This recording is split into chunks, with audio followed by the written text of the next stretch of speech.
ایک اور بڑی زبردست بات یہ ہے کہ ہماری فیلڈ کی ہیں اور ہماری سینئر ہیں, صحافت میں بھی انہوں نے بہت زیادہ کنٹریبیوٹ کیا ہے. میگزین جو ہے ان کا اپنا تھا اور اس پہ بہت کام بھی کرتی رہی ہیں, نہ صرف پاکستان میں بلکہ انٹرنیشنلی بہت زیادہ کام کیا. ایک ہم چھوٹی سی بات ایڈ کر دوں, 10 نثری مجموعے ہیں, جن میں 10 مجموعے ہیں اور شاعری کے, اور 8 نثری مجموعے ہیں, 2 منظوم سفر نامے ہیں. تو یہ ان کے کریڈٹ پر وہ کام ہے جو موجود ہے, جو کتابی شکل میں موجود ہے. اور کہتے ہیں کہ جتنے بھی ادیب ہوتے ہیں یا مصنف ہوتے ہیں, ایسے جو تخلیقار ہوتے ہیں, ان کے لیے بہت سارا کام جو چھپ جاتا ہے لوگوں کو صرف وہ پتا ہوتا ہے, اور بہت سارا ایسا کام ہوتا ہے جو چھپا نہیں ہوتا, بالکل, اور وہ بھی ان کے کریڈٹ پر. ویسے رضوان جتنی ہم نے ڈیٹیلز بتا دی ہیں تو جو ہمارے ویورز ہیں وہ سمجھ گئے ہوں گے کہ ہم بات کر رہے ہیں شاہدہ لطیف صاحبہ کی. آئرن لیڈی, اتنے زیادہ کام کیے, اتنی زیادہ چیزوں پہ لکھا, اوبیسلی پھر ریسرچ, کتنی محنت اس پہ شامل ہوتی ہے. وی آر سو آنرڈ کہ آج وہ ہمارے درمیان پروگرام میں موجود ہے. السلام علیکم شاہدہ صاحبہ. جی السلام علیکم.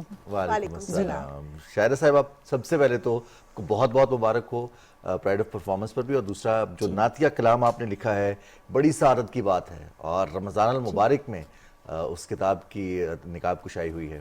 جی فرمائیے گا, یہ شان مصطفیٰ صلی اللہ علیہ وسلم دوسرا مجموعہ ہے آپ کا نعتیہ کلام کا.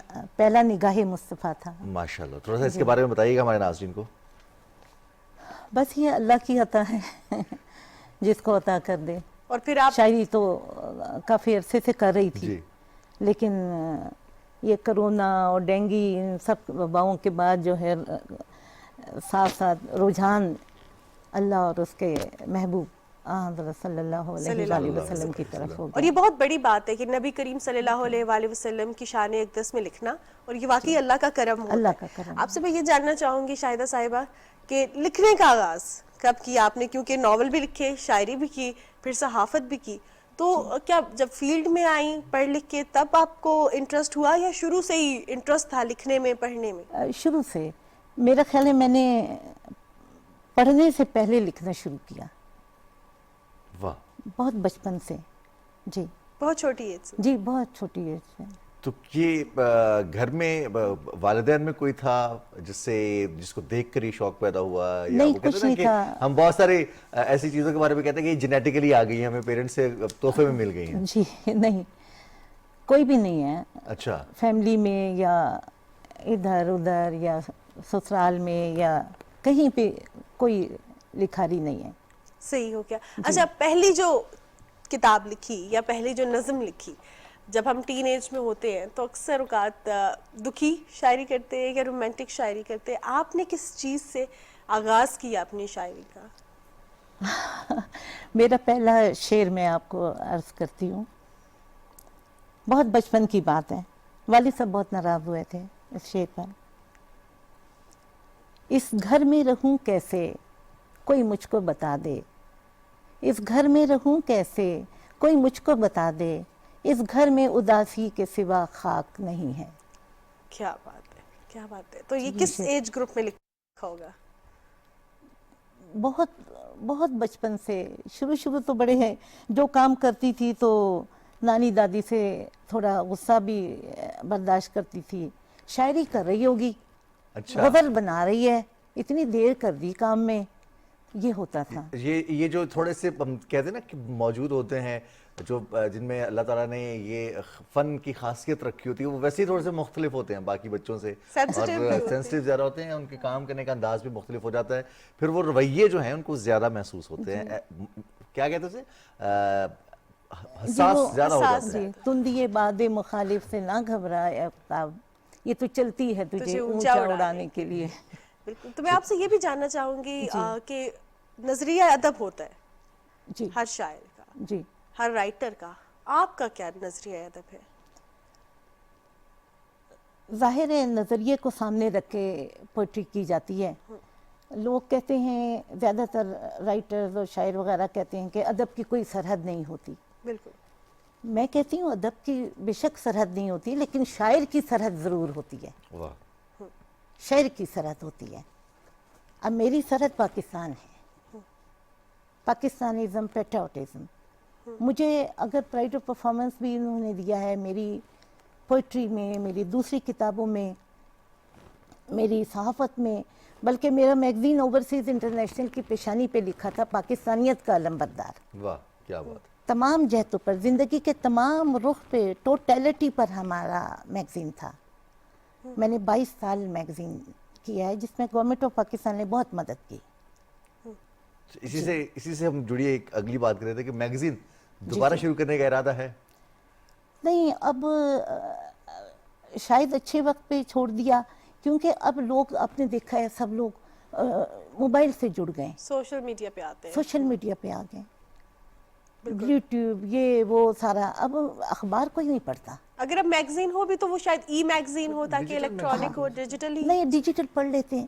آن لائن میگزین آ جاتا ہے جی باہر ملکوں میں. پہلے تو اتنے آرڈرز آتے تھے جاپان سے، امریکہ سے، انگلینڈ سے، ہر جگہ سے.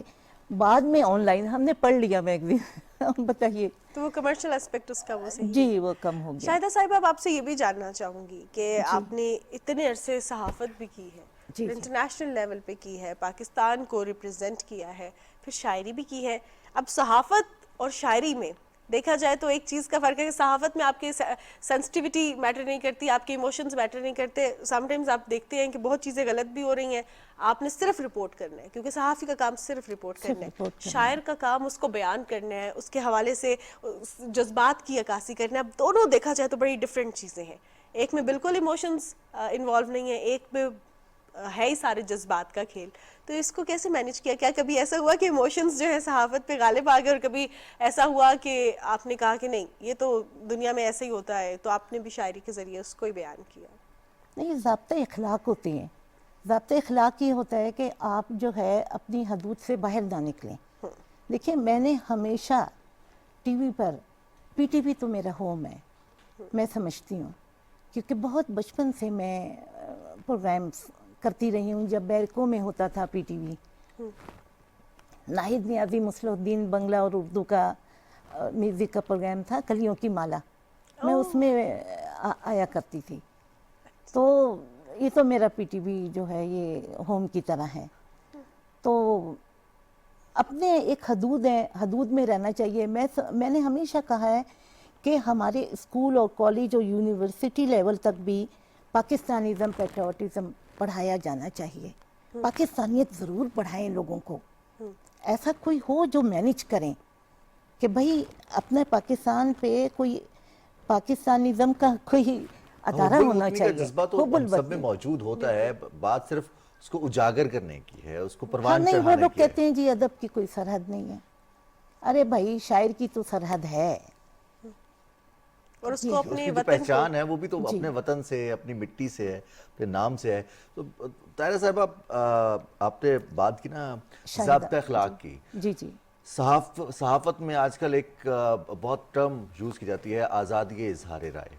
جی اس میں بھی سرحد ہوتی ہے، ہونی چاہیے. جی. دیکھیں، آزادی، وہ کہتے ہیں نا کہ جب دوسرے کی ناک شروع ہوتی ہے، آپ کی آزادی وہاں ختم ہو جاتی ہے. بالکل بالکل. دیکھیں نا، آزادی بھی اتنی ہوتی ہے نا. جی. یعنی کہ آپ کی آزادی ایسی نہیں ہونی چاہیے کہ وہ دوسرے بے کی ہنگم آزادی ہو کو جائیں. ڈسٹرب کرے، اس کی ہم لائف بے کو ہنگم ہو جائیں، جو منہ میں آیا بول رہے ہیں.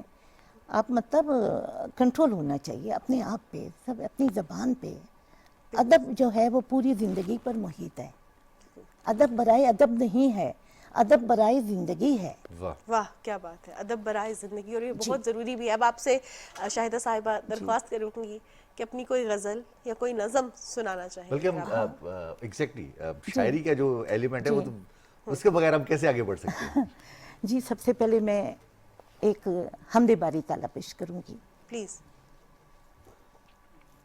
تیرے سوا کچھ بھی نہیں، میرے خدا کچھ بھی نہیں، مجھ کو نہیں اب چاہیے ارض و سما کچھ بھی نہیں، تیرے سوا کچھ بھی نہیں.